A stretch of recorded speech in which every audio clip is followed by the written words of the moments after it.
প্রসন্নময় দিব্য কালীবাড়ির সকল বন্ধুদেরকে আমার নমস্কার। আজকে যেহেতু শনিবার, অটন্তি চতুর্দশী, তাই সকাল থেকে চলছিল মায়ের বিশেষ পুজোর আয়োজন। আজ বগলা মায়ের আবির্ভাব তিথি, তাই সকাল থেকে মায়ের পুজোর আয়োজন চলছিল।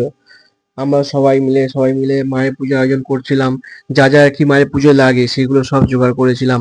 যেমন ধরো 28টা লেবু দিতে হয়, লেবুর মালা, 28টা কাঁচা হলুদের মালা, আমলকি মালা। তো সব পাশের বাড়ির সব বোনেরা ছিল, ওদেরকে আমরা বললাম যে তোরা একটু আয়, এসে এখানে দিয়ে মালাগুলো করে দে। তো ওরা এসে সেই মালাগুলো গাঁথছিল। প্রচুর ভক্তরা ফুল দিয়েছিল এবং মালা দিয়েছিল, লেবু দিয়েছিল, সেইগুলোকে তো গাঁথতে হবে। এবং যেহেতু বগলা মায়ের পুজো, তাই আর বসার সময় পাইনি। আরেকদিকে মায়ের ভোগের সব আয়োজন চলছিল, সমস্ত সবজি আমানি করে সেখানে সবাই ভোগ রান্না করছিল। আর এরই মধ্যে আমাদের কেদারনাথের যে ঠাকুরমশাই, উনি আসেন আমাদের বাড়িতে ওই দিনকে ফোন করে। তো খুব বিশেষ দিনে উনি এসেছেন, আমাদের খুব সৌভাগ্য। তো উনি আসতে দাদা তো আরো খুশি হয়েছিলেন, ওনার সাথে কথা বলছেন এবং উনি বলেন বাবাকে আমি স্নান করাবো। তো যথারীতি সেই জোগাড়গুলো করে দিলাম। উনি এসে দাদাকে বললেন আসুন বাবাকে একটু অভিষেক করি। তো আমাদের ঈশানেশ্বর মহাদেবকে নিজের হাতে উনি স্নান করালেন, যেটা খুবই আমরা আনন্দ পেলাম দেখে, কারণ উনি বাবার কেদারনাথের সেবায়িত। তো আজকে এখানে এসে আমাদেরকে ধন্য করেছেন উনি। তো সেই যথারীতি আমরা সেই ভিডিওটা করছি। উনি বাবা মাথায় বেলপাতা দিয়ে বাবাকে প্রণাম করলেন। আর এদিকে তো মালা গাঁথার পর্ব এখনো চলছে।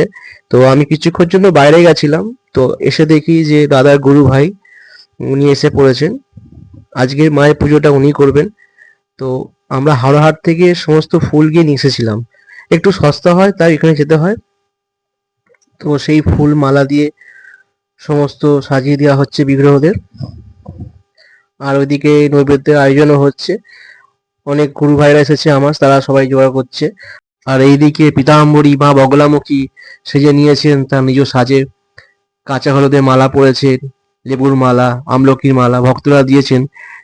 এতে কি হয়, তাদের অনেক মনস্কামনা পূর্ণ হয় এবং সমস্ত বিপদ থেকে মা রক্ষা করেন। আমাদের প্রসন্নময় দিব্য কালীবাড়িতে সবাইকে স্বাগত। যেহেতু আজকে এই পুজোতে সপ্তশতী পাঠ যজ্ঞ রাখা হয়েছে, তো আমরা যতটা পেরেছি জোগাড় করে পুজোয় বসে গেছি। দাদা এবং দাদার গুরু ভাইরা মিলে পুজো আরম্ভ করে দিয়েছেন এবং সেই পুজো সরাসরি আপনাদেরকে দেখাচ্ছি, দেখতে থাকুন।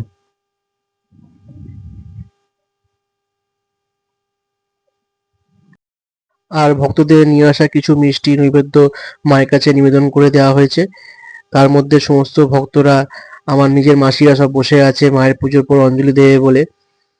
তো সেই অপেক্ষায় আমরা ছিলাম যে কখন পুজো হবে, তারপরে সবাইকে অঞ্জলি দেওয়া হবে।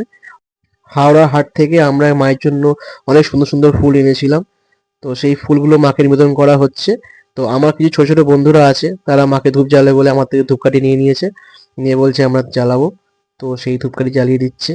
আর এদিকে মায়ের সামনে মাকে পুজো করে মায়ের সামনে খড়গ দেওয়া হয়েছে, যেহেতু চাল কুমড়ো বলিদান করা হবে। তো সেই খড়গকে পুজো করতে বলা হয়েছে, সেই খড়গটা পুজো করছে। করার পরে এটা আমি বলিদান করি, দাদা আমাকে প্রতিনিধি করে।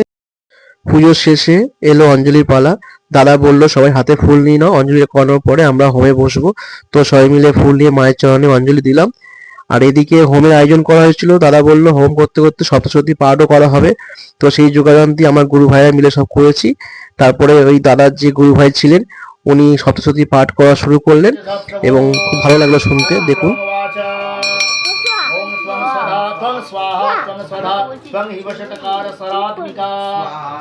সপ্তশতী পাঠ করা হয়ে গেলে দাদা আমাদেরকে বলে দিয়েছিল যে ভোগে আয়োজন করতে। তো আমরা সেই মায়ের যে থালা ছিল তাতে ভোগ নিবেদনের জন্য ভোগ বেড়ে মাকে দেওয়া হয়েছিল এবং আমরা অপেক্ষা করছিলাম বাইরে মায়ের ভোগ হয়ে গেলে তারপরে মাকেরও দর্শন করে সেই প্রসাদ আমরা পাবো। এর মধ্যে এক ভক্ত আসেন, তার বাড়িতে একটি বিবাহ অনুষ্ঠান আছে, তো মাকে কার্ড দিয়ে নিমন্ত্রণ করে যায়। তো বন্ধুরা, ভিডিওটা আজকের মতো এই পর্যন্ত। ভালো লাগলে লাইক করুন, শেয়ার করুন, আমাদের সঙ্গে থাকুন। জয় মা প্রসন্নময়ী।